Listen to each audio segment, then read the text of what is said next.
Welcome to Snooze Worthy, a podcast by Parenting Practice of Colorado, your window into the world of pediatric sleep, where we explore the science behind sweet dreams, effective sleep teaching techniques, and all the intriguing nuances of your child's slumber. I'm your host, Lindsey Burchfield.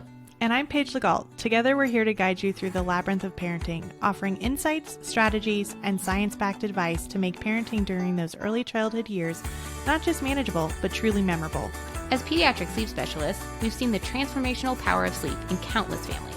And because parenting is a journey, we won't stop at sleep. We'll provide you with valuable parenting tips for every aspect of early childhood, from managing tantrums to fostering creativity and hitting those all-important milestones.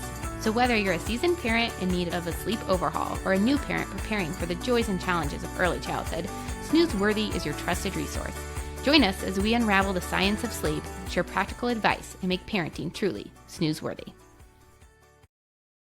Welcome back to Snooze Worthy, the podcast that helps tired parents get better sleep and a little more peace of mind. Hi, I'm Lindsey Burchfield. And I'm Paige LeGault. And since February is all about love, we're taking a different approach today because before you can pour love into your family, you have to take care of yourself first. Yes, we're talking about why sleep is the ultimate act of self-care for parents and how exhaustion can impact your mood, patience, and even your mental health. If you've ever stayed up way too late just to get some me time or felt guilty about prioritizing your own rest, this episode is for you. We're giving you the permission and the practical tips to make sleep a part of your self-care routine.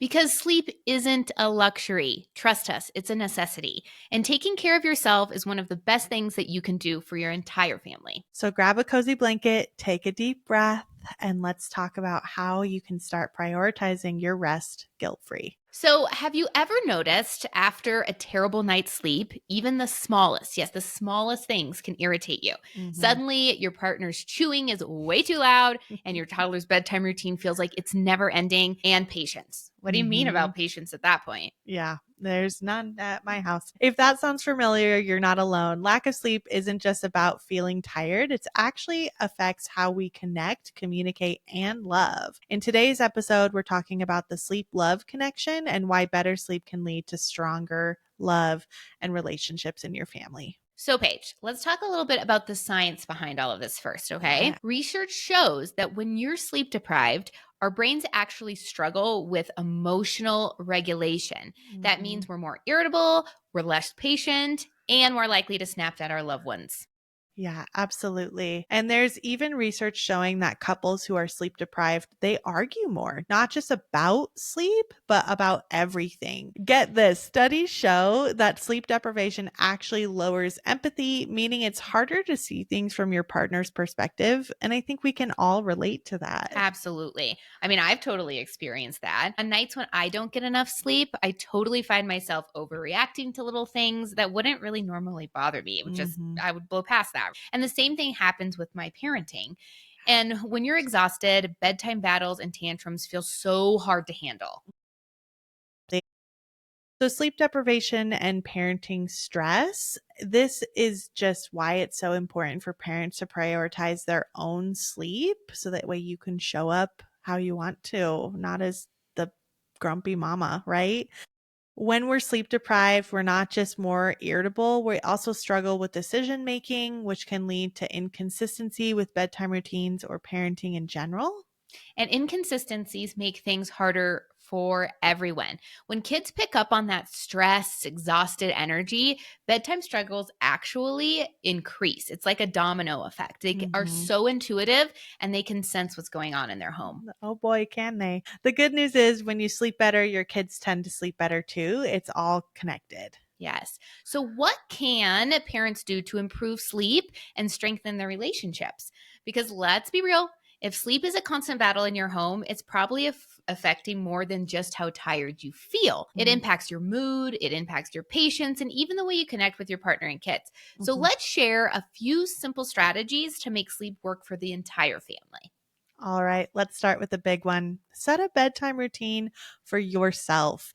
This is something that both Lindsey and I do. We're a little bit neurotic about it. Yeah. But it sounds pretty obvious, but so many parents don't have a bedtime routine. You usually are just collapsing on the couch is what most of our clients say, or crawling into bed and trying to get a wink of sleep before your little one wakes up again. So you need to make sure you stop scrolling, stop binging a show, you set up your routine, and you have a little bit of silence for an hour before you want to go to bed intentionally. And you want to make sure that your in bedroom environment is conducive for healthy sleep.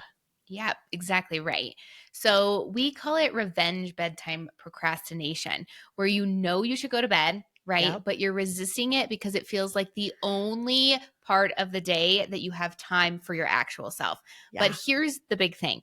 Getting more sleep actually gives you more energy to enjoy the time with your partner, to Mhm. enjoy the time with your kids and with yourself. So Yeah. instead of staying up till midnight every night, try setting a wind down alarm, right? Like you said, Mhm. 30 to 60 minutes before your ideal bedtime to start that nighttime routine for yourself. I love that. And that's what I personally do at my house as well. Yep. And if you need that alone time, shift it earlier in Mhm. the evening to kind of buffer that for yourself. And maybe after the kids go to bed, you and your partner spend 30 minutes unwinding separately Mhm. before you come together to relax. That way you both get those needs met at the end of the day. Absolutely. So, my second tip is to work on independent sleep for your child. And that's what we love here at Parenting Practice. So, I cannot tell you how life changing this is. And we've seen Mhm. it professionally and personally so many times. The more your child can fall asleep on their own, the fewer interruptions you're going to have at night. And to be honest, the better every single one of you is going to sleep. Yep. It's really freeing. And sleep independence doesn't mean sleep training in the traditional sense. It just means giving your child the skills to settle themselves. That might be using a consistent bedtime routine. It might be a comfort item like a stuffed animal or a nightlight if they're scared of the dark. The goal is to help them feel safe and comfortable in their own space so they don't need you for every wake up and they can trust themselves to go back to sleep. And to be honest, waking up multiple times a night to soothe your child back to sleep isn't just exhausting. It also puts stress on your relationship Yeah. because when one partner is handling all the wake ups, which most of the time it is one, mamas out there, Yep. it can totally lead to that resentment and Mhm. that burnout. So if Mhm. both parents are exhausted, it creates again more frustration. That's why helping your child sleep better isn't just about them. It's No. actually about creating a healthier home for every single person in it. Yes, I agree. And a great way to encourage sleep independence is giving them a bedtime pass, a physical card they can use once per night if they really need you. It helps them feel secure while also setting a clear boundary. And over time, they learn they don't need to use it every night. And it also, for parents, gives you a sense of control around everything, which we love control. Yeah. So try the bedtime pass and see if it helps. All right. So here's the last tip. And this is my favorite one. Create a wind down moment as an entire family. So, a Yeah. lot of parents focus on the bedtime routine itself, but what happens before your bedtime routine is really important too. Yeah, I agree. And it's so funny because today on my way to do our podcast, I got to chat with a past client and their bedtime routine has morphed from books and snuggles with their, 1-year-old to now a 4-year-old playing card games and wrestling Mhm. and everyone's enjoying it so much more. Yep, exactly. And that's the other thing too. It's your child isn't going to go playing or watching TV straight to bed without No. some resistance. And that's why having wind down time of just even 15 or 30 minutes can just make a huge difference in that transition in general.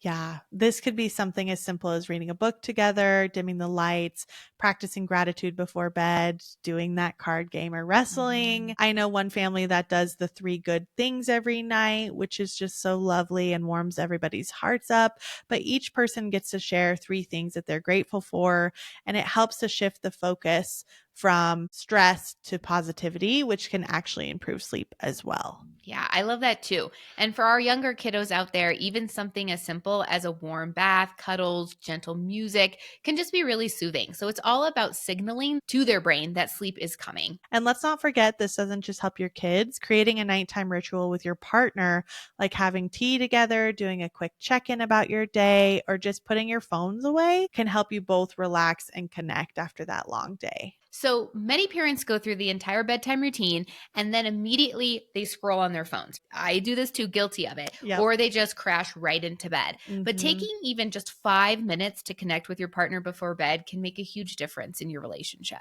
I agree completely. Ugh. And if you're feeling exhausted or disconnected, start small. It doesn't have to be all or nothing every day. Pick one of these tips, set a bedtime for yourself, encourage independent sleep for your child, or create a wind down moment and just try it for a week and see how it impacts your sleep and your relationship. So, sleep is more than just a personal health goal, although Mm. it's incredibly important for your health, guys. But it's a relationship booster as well. When you sleep better, you just love better. If your family's struggling with sleep, we're here to help. Download our free sleep training foundations guide in the show notes to start improving your sleep habits today. Yes. And don't forget to hit subscribe and to leave a review. It helps tired parents find us. Until next time, sleep well and love deeply.